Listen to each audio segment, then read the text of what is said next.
আজকে আমাদের বাড়িতে জোড়া ইলিশ নিয়ে এসেছে। সেটাকে ভালো করে কেটে ধুয়ে নুন আর হলুদ ভালো করে মেখে নেব।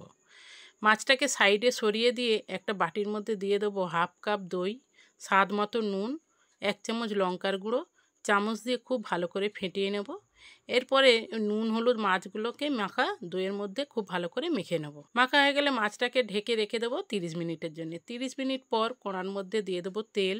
তেলের মধ্যে দিয়ে দেবো 5 ফোড়ন, 2টো কাঁচা লঙ্কা চেরা আর মাছগুলোকে হালকা করে আমি ভেজে নেব। মাছগুলো বেশি ভাজার দরকার নেই, এক পিঠ হয়ে গেলে আর এক পিঠ উল্টে দেবো। তারপরে আমি যে দইয়ের মিশ্রণটা রেখে দিয়েছিলাম ওটা আবার দিয়ে দেবো। বাটি ধুয়ে অল্প একটু জল দিয়ে দেবো। খুব ভালো করে ফুটে গেছে, দিয়ে দেবো সর্ষে বাটা। মাছটা ঢেকে আরও কিছুক্ষণ রান্না করে নেবো। ঢাকনাটা খুলে দিয়ে দেবো একটা কাঁচা লঙ্কা।